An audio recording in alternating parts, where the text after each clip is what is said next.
এই যে এইভাবে একটা চলন্ত গাড়ির উপরে এভাবে দাঁড়িয়ে থাকাটা কতটা রিস্কের, এটা একটু বেশি রিস্ক হয়ে যায়। কী খবর তোমাদের ভাই? প্রাইভেট শেষ হয়েছে, এখন যাব বাসায়। আজকের আবহাওয়া একটু ঠান্ডা ঠান্ডা আছে, আকাশে তেমন রোদ নাই, বাট মেঘ আছে, রাস্তা একটু ফাঁকা আছে। এই সাধারণত ধানমন্ডি 27-এর এই রাস্তাটাতে একটু বেশি জ্যাম থাকে, অনেক সময় একটু বেশি সিগন্যাল পড়ে এই জায়গাটায়। তো রাস্তা ফাঁকা আছে, আকাশে মেঘ মেঘ অবস্থা, যে কোনো সময় বৃষ্টি আসতে পারে। প্রাইভেট শেষ হয়েছে, বাসায় যাওয়ার পথে রওনা দিচ্ছি। আসলে একটা জিনিস খেয়াল করতেছি অনেক দূর থেকে, এই যে সামনে আপুটা হাত দিয়ে হেলমেটটা ধরে আছে। আসলে এই উবারের এই হেলমেটগুলোর একটা প্রবলেম হয় কি, গাড়ি যদি একটু জোরে চালানো হয় তাহলে হেলমেটটা খুলে যায়, মানে অনেক সময় উড়ে বাতাসে পড়ে যায়। তো এই হেলমেটগুলোর এটা একটা সমস্যা, ক্লিপটা ঠিকঠাক মতো বাঁধানো যায় না।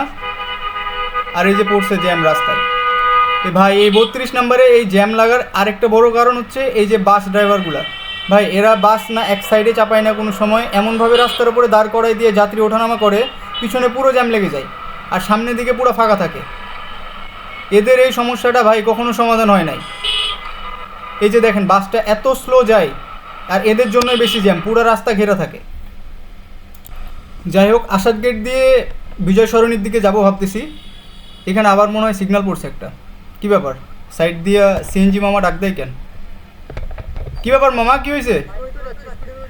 আরে মামা স্লোই তো যাচ্ছি আমি তো যাবো ডান দিকে। আপনারে আমি তো চাপিয়ে দিই নাই, আপনি তো আইলেন এই সাইড দিয়া। আরে মামা সিগন্যাল দিয়েছি আমি তো যাবো ডান দিকে আসাদ গেট দিয়া। ভাই থাকে কিছু এমন ড্রাইভার, বুঝে না সুঝে না উদয় চিল্লায়, উনিও যাবে ডান দিকে আমিও যাবো ডান দিকে, সামনে জ্যাম লেগে আছে, আমি ওনারে জায়গাটা দিব কোন দিক দিয়া? এদের যে এত তাড়া লেগে থাকে সব সময়। সংসদের এই সামনের এই রাস্তাটাতে বাইক চালায় সব থেকে বেশি মজা লাগে, এটাতে থামাথামি করতে হয় না। আমি যাব বিজয় সরণির দিকে, তো আমি আগে বাম দিকে গাড়ি চাপাই দিই। আজকের আবহাওয়াটাও অনেক সুন্দর, না বেশি মেঘ আছে না রোদ আছে, মাঝে মাঝে একটু একটু মেঘলা মেঘলা মনে হচ্ছে। ওই যে ভাই সামনের দিকে যে লেগুনাতে মানুষজন এই যে এইভাবে পিছন দিকে ঝুলে ঝুলে যায়, ভাই এটা আসলে অনেক কষ্টের। এতে যেভাবে দাঁড়ায় আছে না, বাই এনি চান্স কোনোভাবে যদি ওইটা ছুটে যায় যেটার উপর দাঁড়ায় আছে, তাহলে কী একটা অবস্থা হবে। এটা একটু বেশি রিস্ক হয়ে যায় না? কী আর করার ভাই, মিডল ক্লাস মানুষের জন্যে শহরে চলাফেরা করাটা ভাই অনেকটা কষ্টের। বাসে সিট নাই, লেগুনাতে সিট নাই, সিএনজির ভাড়া বেশি। ভাই যাবে তো যাবে কিসে ভাই? আর সবাই তো ভাই উবার, প্রাইভেট কার এগুলোতে অ্যাফোর্ড করতে পারে না। মানুষের স্ট্রাগল দিন দিন অনেক বেশি বেড়ে যাচ্ছে। রাস্তাটা একটু ফাঁকা আছে, একটু টেনে যায়।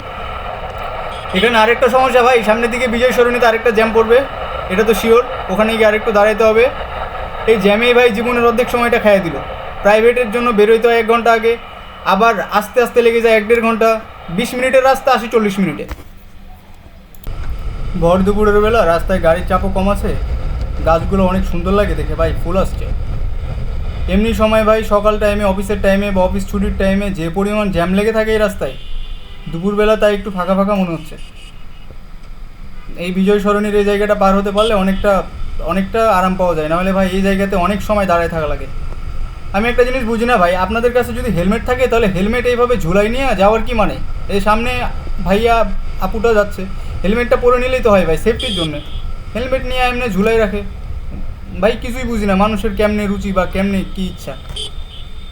মনে হয় সিগন্যাল পড়ছে আবার, এইখানে কিছুক্ষণ থাকতে হবে। এই শহরের বাইক চালার ভাই আরেকটা সব থেকে বেশি সুবিধা হচ্ছে এই যে দাঁড়ায় থাকতে হয় না। বাইকাররা হচ্ছে অনেক চালাক ভাই, একটু চিপা চাপা পাইলেই সেদিক দিয়ে ঢুকাই দেয়, যেমনে যেমনে বের হয়ে যায়। আর সব থেকে বেশি মজা লাগে এইখানে, নয় ভাই লোকাল বাসে যে রাস্তা আমি 2 ঘন্টায় যাব, বাইকে সে রাস্তা আমি কমপক্ষে 30 থেকে 40 মিনিটে কভার দিয়ে দিতে পারবো। তো যদি বাইক থাকে তাহলে শহরে সব থেকে বেশি আরাম হচ্ছে ভাই বাইক রাইড করো। আর যারা বড় লোক ভাই তাদের তো প্রাইভেট কার আছেই।